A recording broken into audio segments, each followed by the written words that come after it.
السلام علیکم، میرا نام علی حسن ہے۔ آپ نیوٹرلز دیکھ رہے ہیں۔ ناظرین، مولا علی کا ایک فرمان ہے کہ کفر کا نظام تو چل سکتا ہے لیکن ظلم اور ناانصافی کا نظام نہیں چل سکتا۔ اور کسی بھی معاشرے کی جو بنیاد ہوتی ہے نا، جس کے اوپر معاشرہ قائم ہوتا ہے، وہ انصاف ہوتی ہے۔ جہاں پہ انصاف ہوگا وہ معاشرہ جو ہے وہ ہر طرح سے خوشحال ہوگا اور ترقی کی راہ پہ ہوگا، لیکن جہاں پہ انصاف نہیں ہوتا وہ معاشرہ کبھی بھی ترقی نہیں کرتے۔ اور اگر تاریخ اٹھا کے دیکھی جائے تو جن قوموں نے انصاف کو بنیاد بنایا ہے اور انصاف فراہم کیا اپنے معاشرے میں، وہ معاشرے جو ہے نا ترقی کی طرف گئے ہیں۔ لیکن پاکستان میں چونکہ آپ کو پتہ ہے کہ کیا حالات و واقعات ہیں اور کس طرح کا نظام ہے یہاں کا، ہمارا عدالتی سسٹم اور انصاف کا نظام بدقسمتی سے ایسا ہے کہ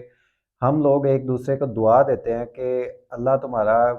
کورٹ کچہری سے پالا نہ پڑے، یا کسی کو بد دعا دینی ہو تو اسے کہتے ہیں کہ تمہارا تھانے اور کورٹ کچہری سے پالا پڑ جائے تاکہ تمہیں لگ سمجھ جائے۔ تو اب ایک انتہائی اہم جو ڈیولپمنٹ ہوئی ہے نا،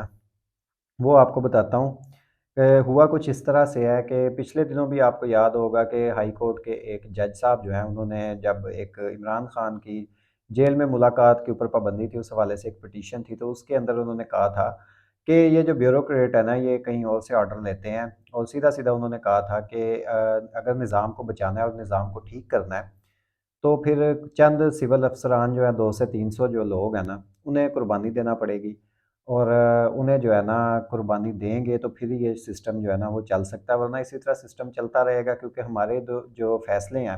وہ تو کوئی مانتا نہیں ہے، کیونکہ ان کے سروں کے اوپر بندوق ہوتی ہے۔ اب آج یہ ہوا ہے کہ ہائی کورٹ کے جو 6 ججز ہیں نا، انہوں نے سپریم کورٹ کے اندر جو ہے نا ایک درخواست دی ہے کہ ہمارے اوپر جو ہے نا وہ بہت پریشر ڈالا جاتا ہے انٹیلیجنس ایجنسیز کی جانب سے، اور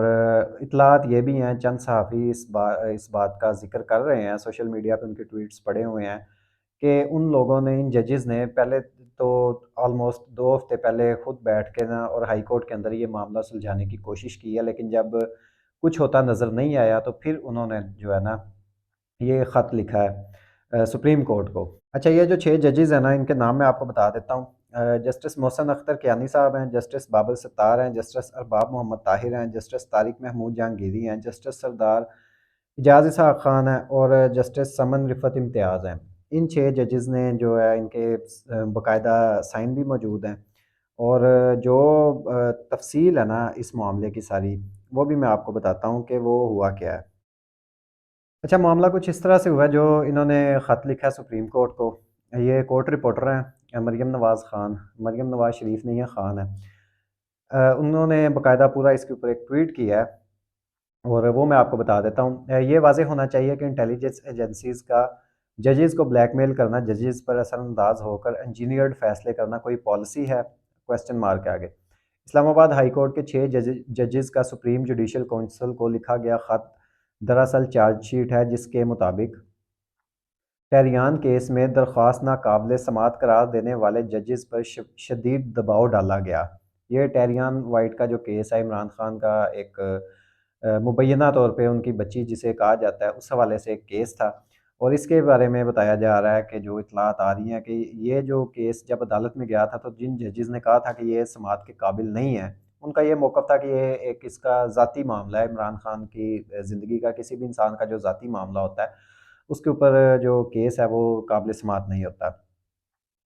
اچھا، درخواست ناقابل سماعت دینے والے ججز پر شدید دباؤ ڈالا گیا، ایک جج ہائی بلڈ پریشر کی وجہ سے ہسپتال بھی پہنچ گئے۔ آئی ایس آئی کی مداخلت پر مئی 2023 میں چیف جسٹس پاکستان اور چیف جسٹس اسلام آباد ہائی کورٹ کو مطلع کیا، جس پر چیف جسٹس اسلام آباد ہائی کورٹ نے بتایا کہ ڈی جی سی کو ہدایت کر دی ہے کہ آئی ایس آئی کا کوئی افسر ججز سے نہ ملے، لیکن دباؤ ڈالنے کا سلسلہ جاری رہا۔ مئی 2023 میں ہی اسلام آباد ہائی کورٹ کے جج کے برادر نسبتی کو 24 گھنٹے کے لیے اغوا کیا گیا۔ اغوا کار خود کو آئی ایس آئی کا بتاتے رہے۔ ان کے اہل خانہ کی جاسوسی کی گئی اور برادر نسبتی کو اغوا کے دوران ٹارچر کرتے ہوئے کرنٹ بھی لگایا گیا